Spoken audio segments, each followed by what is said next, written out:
We have a voicemail number. That number is 219-2 David P. A couple of voicemails today. Going to try to insert a little bit of levity and some less serious topics at a time that is a challenging one for all of us. Let's take a listen to the first voicemail today. Hi, David Pakman. This is Aaron. I was just kind of curious why I only hear men calling in. Mm, As you can hear in the background, it's only a man. But anyway, it would be interesting to see what women have to say right. as well. Anyway, I love your show and I love the success you're having. So have a good day. Thank Yeah, and this is actually less about our show. We are the ad agency. Our ad sales program has expanded into an ad agency, and we actually represent a lot of online talk shows for ad sales. And all of our demographics for political online shows skew male. This is not something unique to the David Pakman Show. In fact, we have more of a female audience than many other shows that are in our cohort that are similar shows to ours. And it's something about the format. Even shows that have a bigger female presence hosting wise often have a smaller female audience than our show.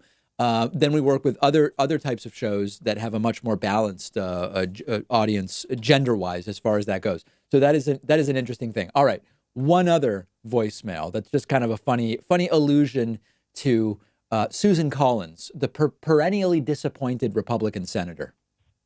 Hey, David. I just wanted to say I'm disappointed in the show today. I haven't listened to it or anything. I just know it's going to be disappointing. Right. All right, thanks. All right. Well, listen, I apologize that I'm letting people down.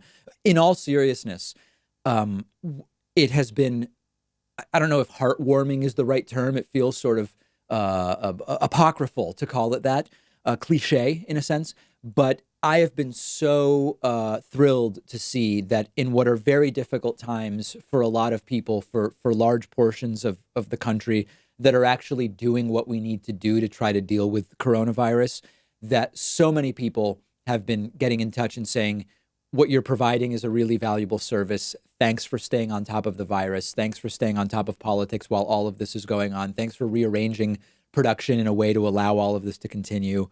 The live streams, we streamed yesterday's Trump coronavirus press conference across YouTube, Twitch, and Facebook. We had about 16,000 live viewers, which for us, that's a great live stream for us. So there's clearly a desire to have information. We're doing everything we can to provide it to people, and we're going to continue, and it continues tonight. I hope you'll join me at 8 p.m. Eastern for the primary results live stream. On the bonus show today, we are going to dig in more, not to the U.S. Stock market collapse, but the world stock market collapse, Europe, Asia, and others. And I have a few personal stories to tell you about it. Also, it's not just toilet paper that people are hoarding. People are starting to buy guns and ammo over concerns around martial law maybe being declared, leading to people having to fend for themselves in a way that might require guns. Now, the funny thing about it, or ironic, is often when martial law is declared, guns are sometimes seized. So we'll talk about that. And then lastly, Mitt Romney has a coronavirus plan that sounds a lot like Andrew Yang's $1,000 a month universal basic income plan. So we will talk about all of those stories and more on today's bonus show. Grab a membership at joinpakman.com or make a Patreon pledge at patreon.com/David Pakman Show to get instant access. I will speak to you then.